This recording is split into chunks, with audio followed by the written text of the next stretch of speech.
ready to get your FBA inventory into Amazon's hands without a hitch. Let's break down how to successfully drop off your items at an Amazon fulfillment center. First things first, you need a shipping plan from your Amazon Seller Central account. Navigate to the shipping queue and create a new shipment here. You'll select the FBA fulfillment center that Amazon recommends for your products. This is crucial for efficient processing.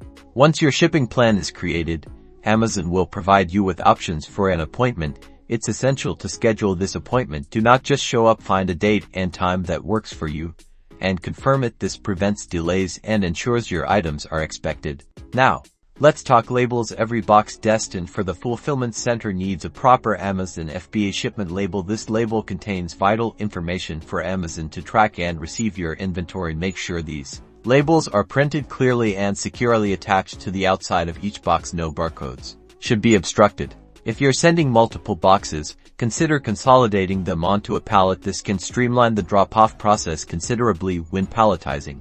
Ensure your boxes are stacked securely, not exceeding the maximum height, and that your FBA shipment labels are visible on multiple sides of the pallet. On your scheduled appointment day, drive your vehicle to the designated entrance for FBA appointments. Follow the on-site signage and instructions. The staff will guide you to the correct receiving area. Have your FBA shipment ID ready. Associates will scan the labels on your boxes or pallet. Once scanned, your inventory is officially handed over to Amazon. They'll handle the rest of the receiving process internally.